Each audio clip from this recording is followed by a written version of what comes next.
So here's my video explaining what I did for steps 5 through 7. I guess this is really steps 6 and 7. Um, but yeah, anyways, the whole point was to calculate the force of the drag due to the additional air mass. And so what I did is I got my drag force equation up here. Force of drag is equal to 1/2 times the density of air times the velocity squared times the coefficient of drag times the cross-sectional area. And based on, I don't know if I was exactly doing this right, but this was, I was gathering that these are 4 velocity measurements that you took, and these are,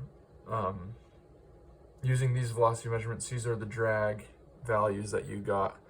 And so I took the average of those and I used that in my equations. And so I labeled them here. This is sphere 1, sphere 2, and that's supposed to be for the smaller sphere, bigger sphere, the long portion of the cylinder, the circular portion of the cylinder, the large portion of the block, and the small portion of the block. And yeah, I just have my equations written out here. I used 1.225 for my air density. And for the spheres, I used 0.47 for the coefficient of drag. For the long portion of the cylinder, I used 0.82. For the circular portion, I used 1.15. For the large portion of the block, I used 1.15. And for the small portion, I used 1.18. And then all the rest are kind of just like area and whatever. The average velocity I got was 3.95, so that's what I used in all of my equations. And so for the force of drag that I got for the first sphere, I got 0.00503. Going to the smaller section of the sphere, it's somewhere in between these two. It's a little bit more than 0.0050 and a little under 0.001 or 0.014, so makes sense to me. Next one I got 0.00644. Again, it's somewhere in between these two, so it makes sense. For the long portion of the cylinder, I got 0.0078. It's a little bit lower than this one, so I'm kind of thinking maybe the air density and the coefficient of drag was off, because it should be somewhere between these two. So that's kind of what my guess was on that one.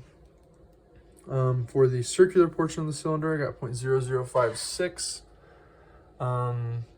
Here it is, yeah, it was a little bit lower than this one actually.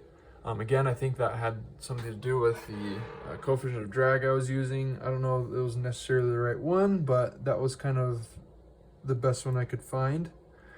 And yeah, again, probably had something to do with the air density.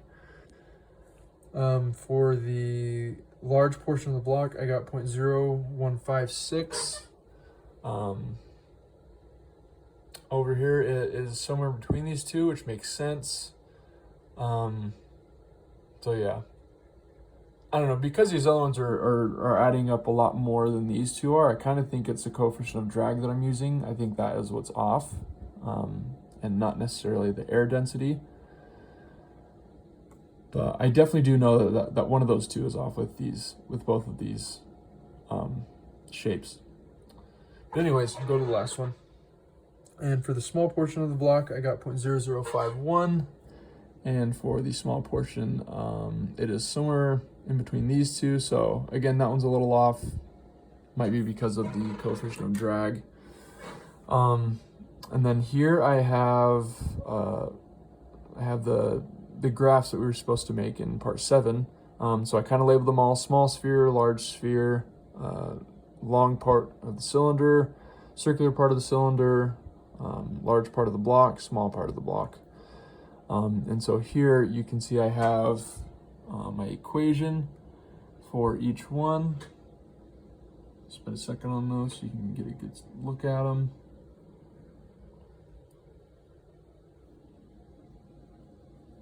That one got moved a little bit. Let me move that up so you can see it.